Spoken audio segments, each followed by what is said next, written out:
3 days ago, I turned 105 years old. This morning, I woke before the sun, made my own bed, and cooked my own breakfast in the same kitchen I've cooked in for 49 years. No nurse standing over me, no nursing home hallway, no calling my children to come check on their old mother. And my children are in their late 70s now, so they'd be slow getting here anyway.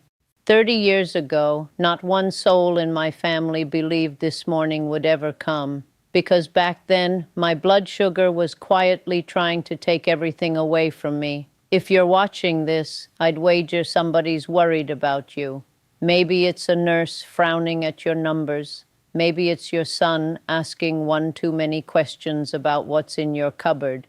Or maybe it's you lying awake at 3 o'clock in the morning doing arithmetic on how many good years you've got left. I know that arithmetic. I did it every single night for the better part of a year. At 75, my fasting sugar sat near 190, and everybody handed me the same advice. Cut the bread, cut the rice, cut the potatoes, cut everything that made a meal worth sitting down for. What actually turned my numbers around was almost the opposite. It came down to one single food I started eating every day. One cheap thing from an ordinary grocery store. I'll tell you exactly what it is, how much I take, and how I take it, in plain words. But I'll be honest with you now, so you're not disappointed later. That one food was maybe 30% of why I'm still standing in my own kitchen. The other 70% is the part almost nobody talks about. I'm saving it for the end because it's the part I wish somebody had told my brother, because it was never really about a number on a meter. It was about Frank, my big brother.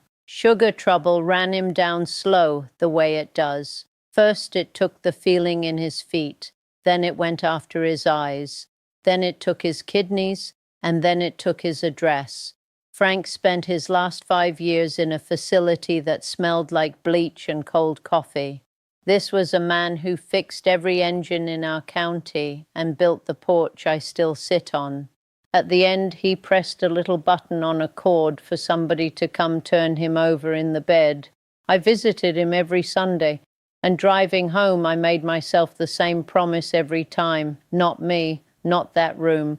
So when the doctor sat me down at 75 and told me we weren't talking about a warning anymore, that this was full type 2 diabetes, and it was time to talk about a second medication, I heard Frank's little button in my head.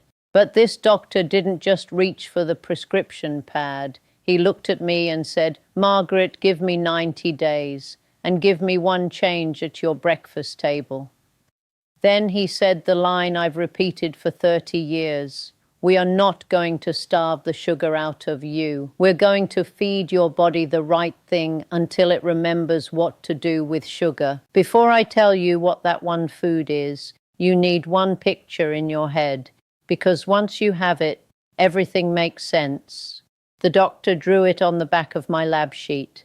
Think of the sugar in your blood as folks lined up in the aisle at church. Insulin is the usher. His whole job is to walk each person out of the aisle and into a seat. The aisle is your bloodstream. The seats are your cells, where the sugar gets put to good use. But after years of big crowds, big meals, big bowls of white rice, the folks already sitting in the pew stop sliding over to make room. The usher pushes harder and the aisle stays jammed. Doctors call that insulin resistance. Your body sends out more and more ushers, and the crowd backs up anyway. That jammed aisle, that's the number on your meter. Now here's the one food, and I want you to promise not to roll your eyes when I say it, because that's exactly the mistake most people make. Beans, plain dried beans. I'm not talking about anything fancy or foreign or expensive. I'm talking about a bag of ordinary dried beans that costs less than a cup of coffee and feeds you for a week. Black beans, kidney beans, whatever your grandmother kept in the pantry. Now hold on, because I can hear you already. Beans are full of starch. Starch is carbohydrate. Carbohydrate is sugar. How on earth does eating a carbohydrate bring my sugar down? Sit with that question because the answer is the whole reason I'm still in my house. The starch inside a bean is the slow kind. It comes wrapped up tight in fiber and plant protein, like a letter sealed in a heavy envelope. Your body has to work slowly to open it. So instead of the sugar flooding into that church aisle all at once, it trickles in over hours. The usher never gets overwhelmed. The aisle never floods. Your meter never spikes. Here's the part that sold me. There's something the doctor called the second meal effect. A bowl of beans at noon doesn't just steady your afternoon. It settles your supper too, so the rise after your next meal comes gentler. One good decision at lunch protects you twice. And beans do a second quiet job. There's a low kind of fire that smolders in a diabetic body for years. Doctors call it inflammation, and it garbles the signal between the usher and the pews. The usher's talking, but the seats can't hear him. The fiber in beans feeds the good bugs in your gut, and those good bugs calm that fire right down. So here's exactly how I do it, and I've done it every day for 30 years. Half a cup to a cup of cooked beans most days.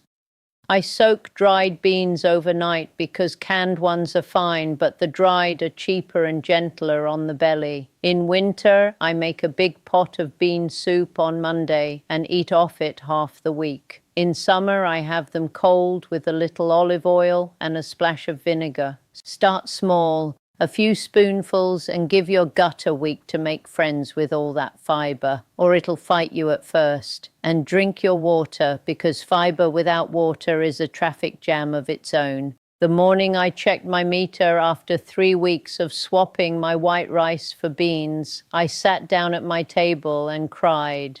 Not because the number was perfect, because for the first time in years it was moving my way. Quick pause. My great-granddaughter Ellie is the one who talked me into recording this, and she says I'm supposed to tell you, if an old woman's kitchen is worth an hour of your time, press that subscribe button so she keeps coming over to set up this camera. Now stay with me, because I'm not done. Beans were the food, but I told you the food was only 30%. Before I give you the 70%, there are 2 rules I will not let you skip, because they matter more than anything else I'll say today, so lean in close. Beans work in the same direction as your medicine. If you take pills or insulin for your sugar and you start eating beans every day, they stack right on top of that medicine and pull your numbers down together. And together they can pull you too low. A bad low is an emergency, not a victory. So do exactly what I did. Don't change a single pill on your own. Bring this to your doctor, let them watch your numbers, and let them walk your dose down as your body improves.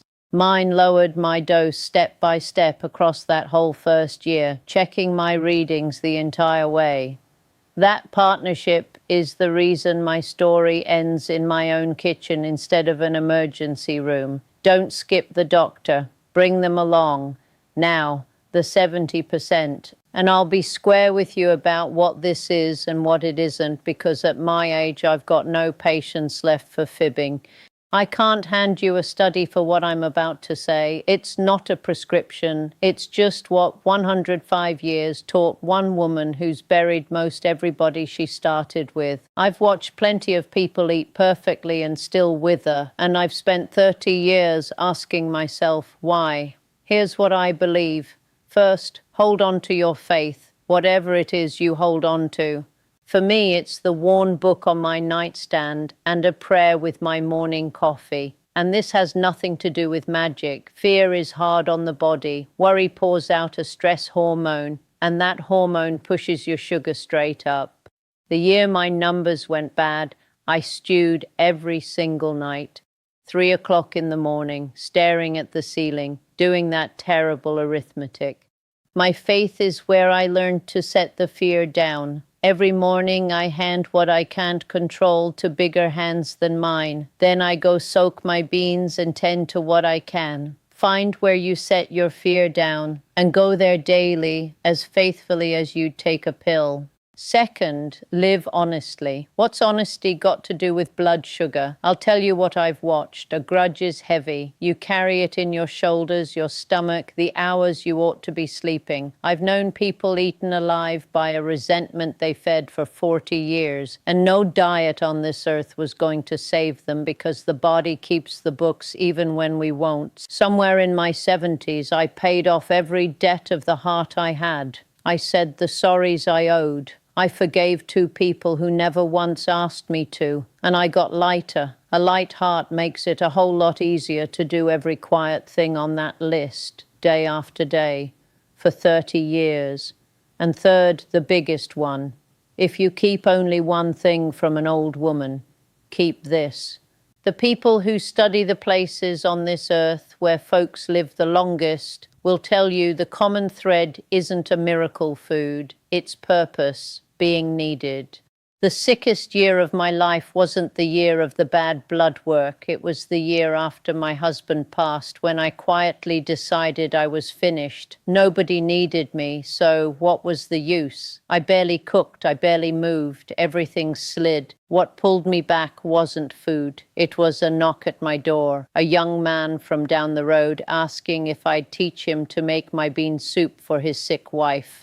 That one afternoon became a Thursday. That Thursday became a reason to get out of bed. Here's the plain mechanics of it, nothing mystical. Purpose gets you up. Getting up gets you moving. Moving, cooking real food, sleeping like a person with a clean heart. That's the whole engine, and purpose is the key that starts it. So here's my last prescription, and it's cheaper than the beans. Find somebody to help this week. Check on the neighbor nobody checks on. You're making a big pot of soup anyway. Make it bigger and carry half of it next door. Teach a grandchild to soak beans in a jar. They'll think it's a chore, and you'll be handing them 50 good years. The fastest way to feel valuable is to be valuable to somebody.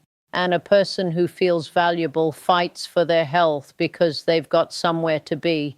That's the whole of it. That's why I'm not in the room that took my brother. Not because my body skipped old age, it surely didn't, but because every morning there's food that works with me instead of against me, a fear I know where to set down, a clean ledger, and people who'd notice by noon if my kitchen light didn't come on. Tomorrow I'll cook my own breakfast again, and I'll say a prayer for every one of you watching with a number that scares you, because I know that 3 a.m. arithmetic, and it can come out different than you think. Now do something for me. In the comments, tell me your age and where in the world you're watching from. If you soak a pot of beans tonight, come back next week and tell me what your meter said. Ellie reads every single comment to me on Sundays, and what you tell us decides what we film next. 105 years, and I'm still collecting reasons to be here.